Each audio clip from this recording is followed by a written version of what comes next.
ഒഡീഷയിലെ പുരി ജില്ലയിൽ നിന്നും ഏകദേശം 35 കിലോമീറ്റർ വടക്ക് കിഴക്കായി കൊണാർക്കിൽ സ്ഥിതി ചെയ്യുന്ന ഹിന്ദു ക്ഷേത്രമാണ് കൊണാർക്ക് സൂര്യക്ഷേത്രം.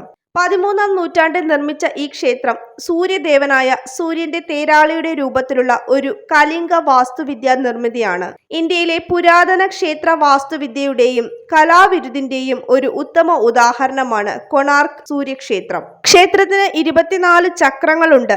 ഇവയെ 12 ജോഡി കുതിരകൾ വഹിക്കുന്നു. ക്ഷേത്രത്തിന് മുന്നിൽ ഉള്ള പ്രത്യേക നൃത്ത ഹാളിൽ മനോഹരമായ ശില്പങ്ങളും തൂണുകളും കാണാം.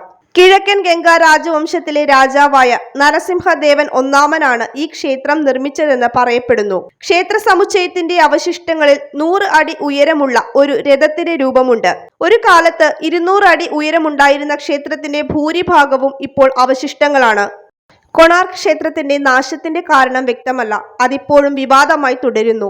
1676-ൽ യൂറോപ്യൻ നാവികരുടെ വിവരണങ്ങളിൽ ഈ ക്ഷേത്രത്തെ കറുത്ത പഗോഡ എന്ന് വിളിച്ചിരുന്നു. പുരിയിലെ ജഗന്നാഥ ക്ഷേത്രത്തെ വെളുത്ത പഗോഡ എന്നും വിളിക്കുന്നു.